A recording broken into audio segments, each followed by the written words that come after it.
Hungary, the country in Central Europe known for relaxing holidays at Lake Balaton, its massive parliament building, and tasty goulash. But there's more. Let's have a look at the recent history. During the Cold War, Hungary was controlled by the Soviet Union. In 1989, the country became a democratic republic, and 15 years later, it joined the European Union. Around that time, from a democratic point of view, Hungary was doing quite well. According to the Democracy Index, the country was on place 38, but in recent years it dropped to rank 57. At the same time, freedom of press was being restricted bit by bit.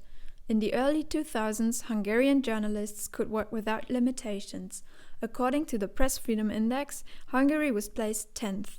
It took only 12 years for the country to drop dramatically to place 87. So, what happened? Gradually, conservative and authoritarian-minded forces have taken over the media. In 2019, there is hardly a media outlet that is not controlled by the government.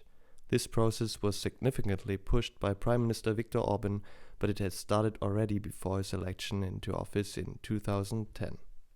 But this transformation did not go unnoticed by citizens. Out of the 9.7 million inhabitants, less than 1/3 trust the news.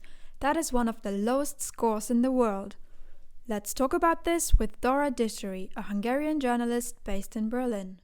She works for N-Ost, a journalist network and journalism agency focusing on Eastern Europe. Local journalism almost died in Hungary because last year and at the end of the last year this huge media foundation, pro-government media foundation, has been established, and almost all of the local daily newspapers has been merged into this foundation. They are dominating the public discourse. They are dominating the rhetoric of the people, the agenda setting. That's why more and more people turn their back towards mainstream media. Hungary has one of the highest rates of social media usage within the EU.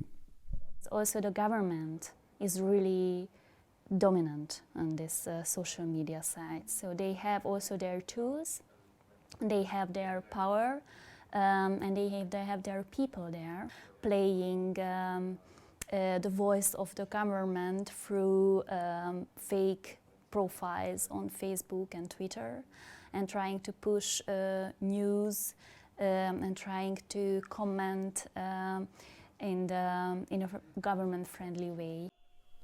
Last year, people felt they had enough. The government introduced a law that would make them work longer hours for the same money. So they went out on the streets.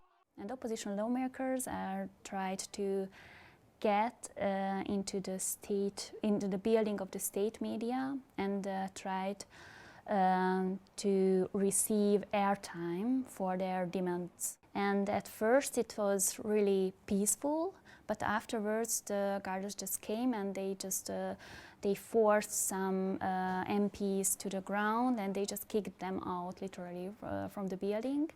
And this whole situation was live streamed by many other MPs, so they used their own social media channels to show their side of the protest. Because while this happened in the building, and afterwards while thousands were protesting inside of the building, the state media just showed Christmas preparations in their programs, and created actually a parallel universe, so to say, and completely ignored the events happening outside of the building. But those who report about protests like this can face repressions by the government. They call independent journalists as activists, and this is really the most discrediting moment what you can do against a journalist, by calling them activists. So, to sum up, one can say that the government created a media system for themselves, which makes it hard for the opposition to get their voices heard and keep democracy alive. It will be really hard times for the opposition lawmakers, and the majority of the districts are still in the hands of the ruling party, and they can make it really hard for them to work. It will be 3 years before the next elections. Will they bring change?